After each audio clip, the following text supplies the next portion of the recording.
Thank you for the kind introduction on my talk about how to multi-glitch the glitching protections.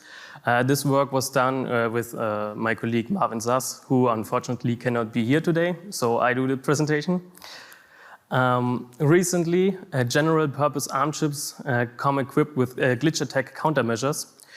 Here are some examples taken from recent NXP datasheets, and NXP opted to protect security-critical registers against so-called malicious or glitching attacks, how they call it.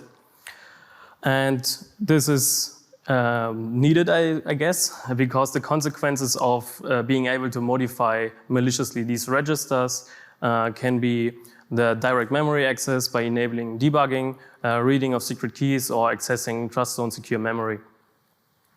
So how does these duplicated register countermeasures work? Every register has a duplicated one in memory, and the compiler generates two store instructions to write the same content to both registers.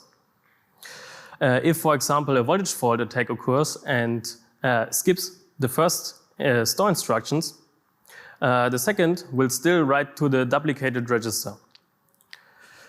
The chip will then detect an inconsistency and enter a blocked state.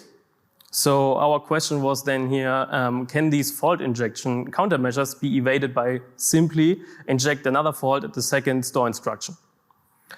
Which brings us to our research question, then how secure are these glitching protected embedding processors against multiple fault injection? So related work in voltage fault injection ranges from countermeasures such as design principles to counter glitch attacks, including voltage fault injection on smart cards and instruction-based countermeasures on software AES.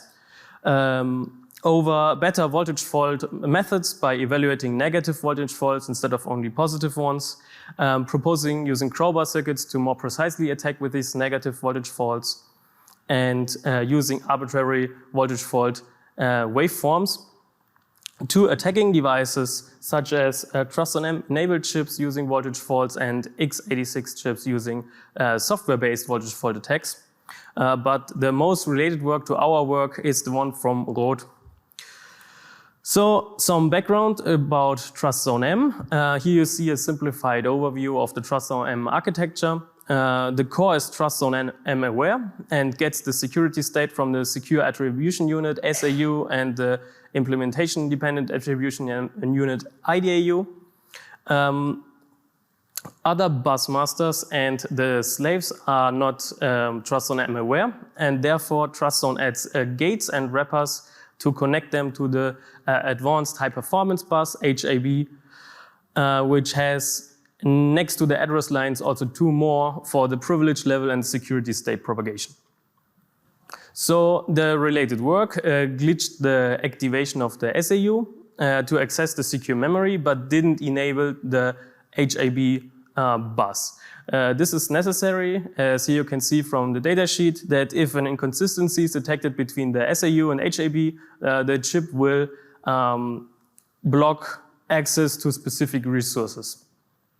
So another glitch is needed in the same execution to also disable the activation of the HAB, which brings us to the insight that to fully break the TrustZone-M, multiple fault injection is required in one execution. As there is no available hardware to generate multiple parameterized faults with one trigger signal, we had to build our own. Here you can see the abstract representation of a glitch generator. It takes the clock signal as the clock signal and trigger signal as an input, and also the parameters offset and width for the glitch, and outputs the fault to the DOT and the fault done signal. We just added for a two glitch setup another one of these glitch generators and connected the fault done to the trigger of the next via multiplexer to be able to change the number of faults after synthesis. We implemented this one on an FPGA and a custom PCB using a crowbar circuit. So another challenge to tackle was the multi-glitch parameter search. Here you can see in a single fault parameter search, the search space is brute forced with glitches with different parameters, and the behavior of the DUT is observed after the execution. In, for example, a double fault parameter search, both glitches have to be tested at the same time, which increases the search space exponentially with every added glitch. So if you need to do even more glitches than 2 in one execution, it gets exponentially more hard to find the parameters. So the solution here is to differentiate the outcome of each glitch, which brings us to our approach. First, we defined an overall success function, which is true when all fault targets have been hit. We define a partial success function if a specific fault target has been hit. This is the differentiate part. We then sweep through the search space only once and record the partial successes for each partial success function, translate them, the absolute parameters we found, back to relative ones, fuzzify the parameter ranges to counter uncertainty introduced by previous glitches in the system, and do a combined brute force search on these small ranges generated by fuzzification of all the glitches combined. We then evaluate for repeatability. So to be able to differentiate the hit or missed fault targets, we use a cooperative setup where the DUT reports the outcome over the I/O to us. This is possible because the DUT is under our control, running our code. So we therefore added to the TrustZone-M setup code the partial success functions and flashed the chip with this code. The found parameters are then reused to a DUT not under our control, which we want to attack using a non-cooperative setup. You can see here there is no target I/O, so this chip doesn't talk back to us because it's not under our control, it's the chip we want to attack. We can reuse these parameters because the TrustZone-M setup code is provided in the NXP, for example, for NXP chips, SDK, for the whole chip family. And even NXP stresses to not write your own code to set up the TrustZone, but to use theirs. So basically, many of these same chips will use the same TrustZone-M setup code. Which brings us to the evaluation of our attack. Here you can see the outcome of a double glitch parameter search on glitching a duplicated register. Plotted is the success of glitching the original register in blue and the duplicated one in green over the offset on the x-axis and the width on the y-axis. Here and here you can see suitable areas to pick parameters from. However, we pick parameters with the greatest distance to increase the combined success rate, and this is because the voltage level after 2 faults is already lowered greatly and is only slowly recovering. So don't do a big second glitch. So our final attack on the LPC and RT chips of NXP even need 4 successful glitches in one execution.